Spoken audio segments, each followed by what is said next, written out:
Armstrong went into great lengths this offseason for this team to build in what they needed, which is better defense. Armstrong knew this, and he stepped up and straightened up the blue line for this team. One of those moves that he acquired was one of the best defensive players in the league in John Marino, who made his season debut yesterday in the loss to the Canadians. Now, that's not great. I'm saying that he made his season debut 43 games into the season, but what's your take there on John Marino coming back, and do you think it makes an impact for this team? Oh, he absolutely makes an impact. John Marino's debut for Utah was an absolute statement performance that clearly demonstrated why he didn't need time in the AHL. Because most players take time in the AHL to get back into game shape. They get a few games to come back. This dude played 18 minutes. Marino ranked third among Utah's defensemen, and he was just an absolute force on the ice for every single minute that he was out there. I think the most telling part of his performance was probably the impact that he had during the 15 minutes that he spent at even strength, right? When he was on the ice 5-on-5, Utah absolutely dominated the play. 18 shot attempts, 10 scoring chances, 6 high danger chances, and 1.13 expected goals. Without him out there, the team's numbers just plummeted, man. They only had 5 shot attempts, 4 scoring chances,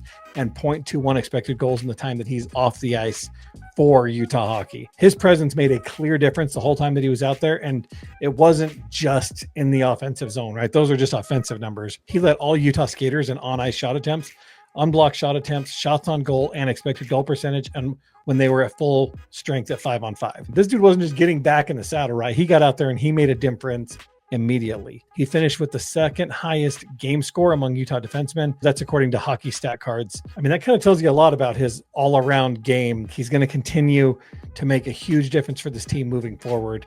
I mean, I've got a ton of statistics that we can go into, but his first game back was absolutely great. Just sucks it came in a loss.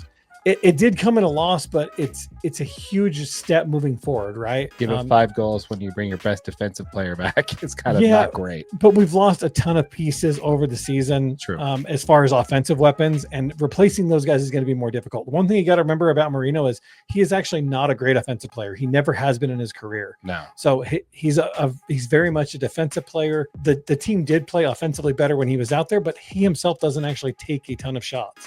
No. So he doesn't take a ton of shots on goal. He doesn't assist a lot. The team's better because he's back there playing great defense. His debut was great, man. It's great to have him out there. He plays with really good positioning. He's got a great ability to contribute without the puck. He's going to be a guy that's going to make a difference moving forward. Oh, no, I 100% agree. I really think that he's going to be one that can even tip the scales.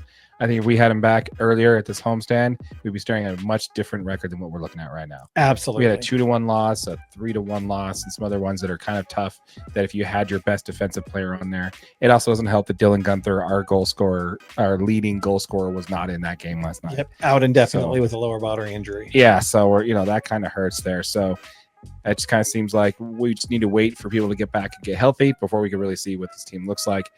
Having a Marino back now, have him help solidify the defensive end, I think is going to be huge. I don't think the ship has sunk yet for the Utah Hockey Club to make the playoffs this year, but just like you said, the margin is definitely getting tighter. For sure. Absolutely. We want to hear from you folks. Let us know what you think in the comments down below.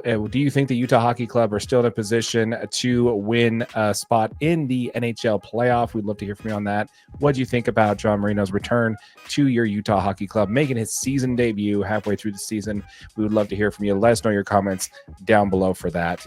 As a reminder, we did just launch our channel, Utah Hockey DNA. This is a channel specifically for your Utah Hockey Club. All of our content will be posted here first. So a link to that channel will be in the description.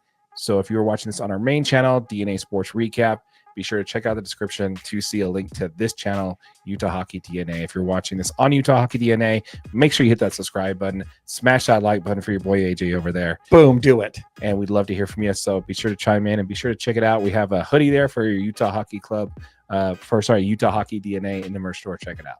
With all that said, my name is Darren, that is AJ, and this has been an episode of the DNA Sports Recap. Till next time.